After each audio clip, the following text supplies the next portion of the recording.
I'll have the list on the video, the round brushes I use, but it's in my favorite brushes.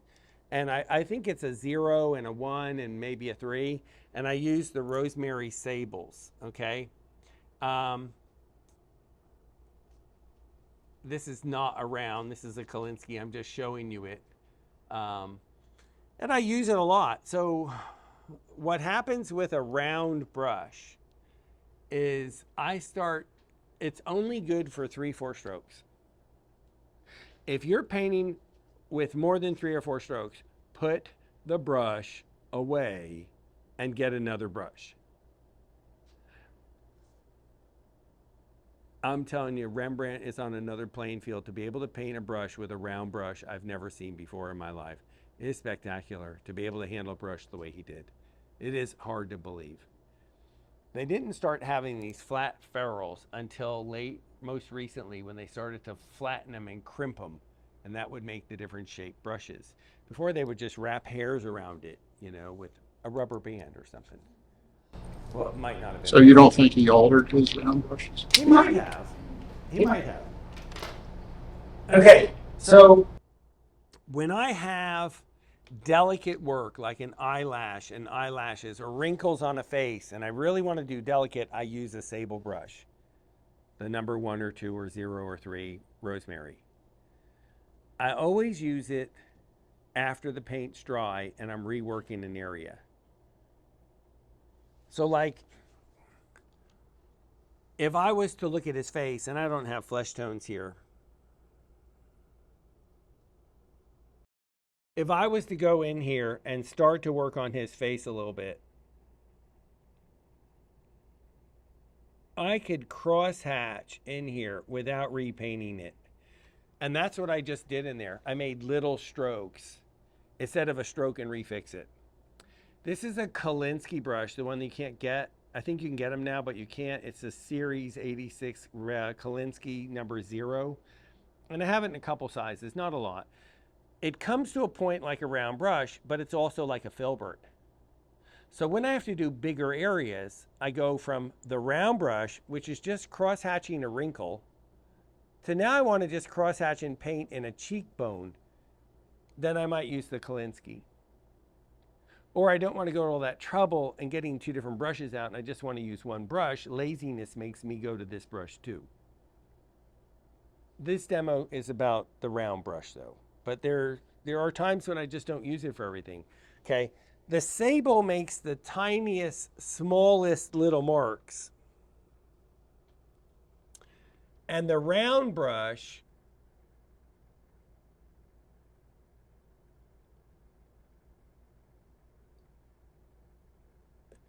it's kind of like cross-hatching.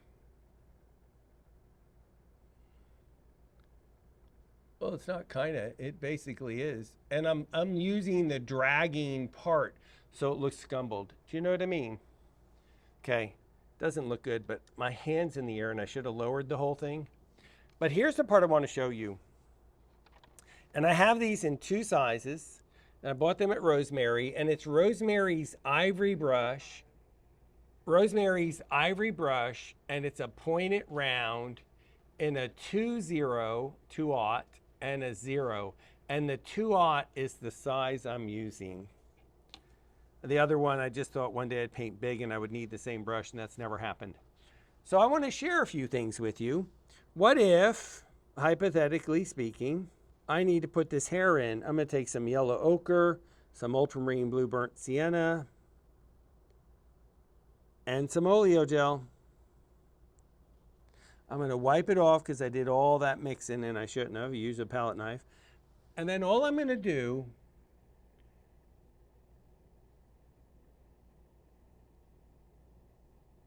is soften. Don't have a clue how I made that color. It looks like it's yellow ochre and sap and black. So let's try yellow ochre and black. That's not too bad. Maybe a little sap. I don't have sap, so just imagine I have sap.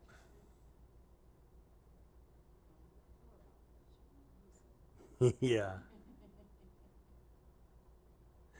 That's okay. This painting isn't getting any better no matter what I do.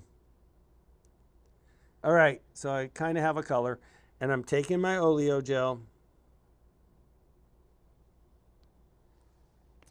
and I'm going to start to soften the hair. I guess finding the drawing, the eyeball, the ear is below the eye right here. This is all hair. And I need a little more white.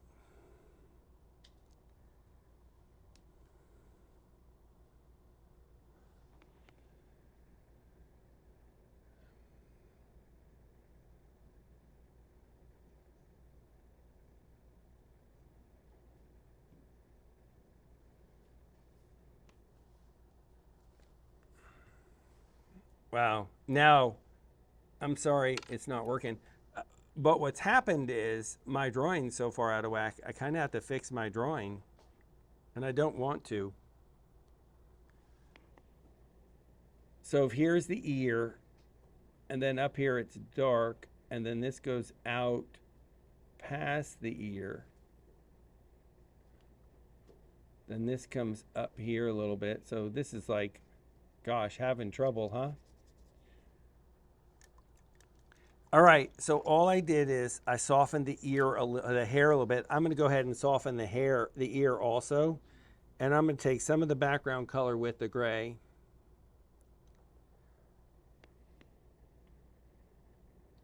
And I'm just gonna soften that edge by cross-hatching. I'm just making lines go across the flesh. I'm just making X's.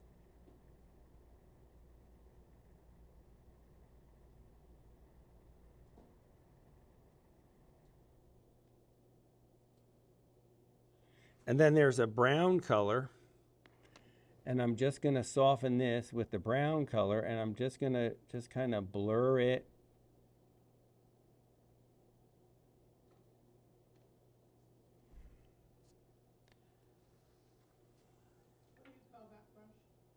This is an Ivory. Oh yeah. Be careful with the finger part, because once you get a color on one finger, you have to use a different finger for different parts.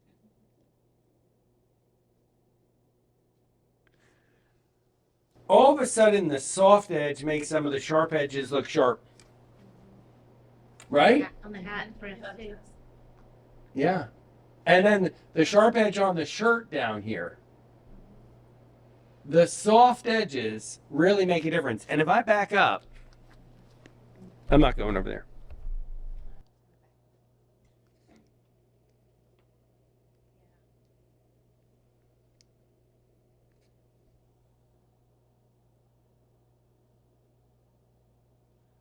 And if I put in his glove, well, his glove isn't here. Never mind. I was going to soften the glove, but I could soften this bottom edge here. So you take the yellow ochre in a color, add a little oleo gel, and I'm just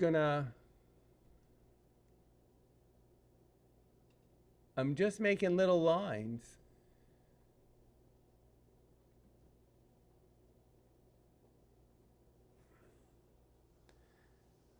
That's more yellow than I see it.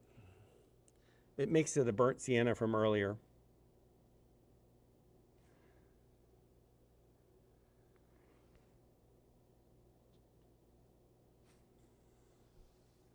So I'm just thinking every now and then,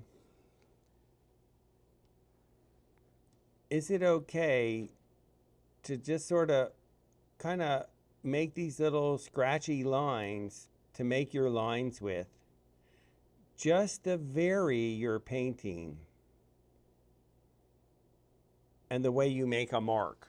So when you sharpen a line, it's so much sharper than the ear. You know, and Lori's wanting the face not to be so dark. So I would just go in and I would have to lighten his face a little bit.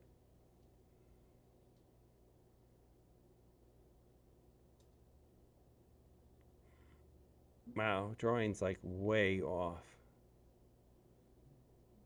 This is one of those we did without painting, without measuring.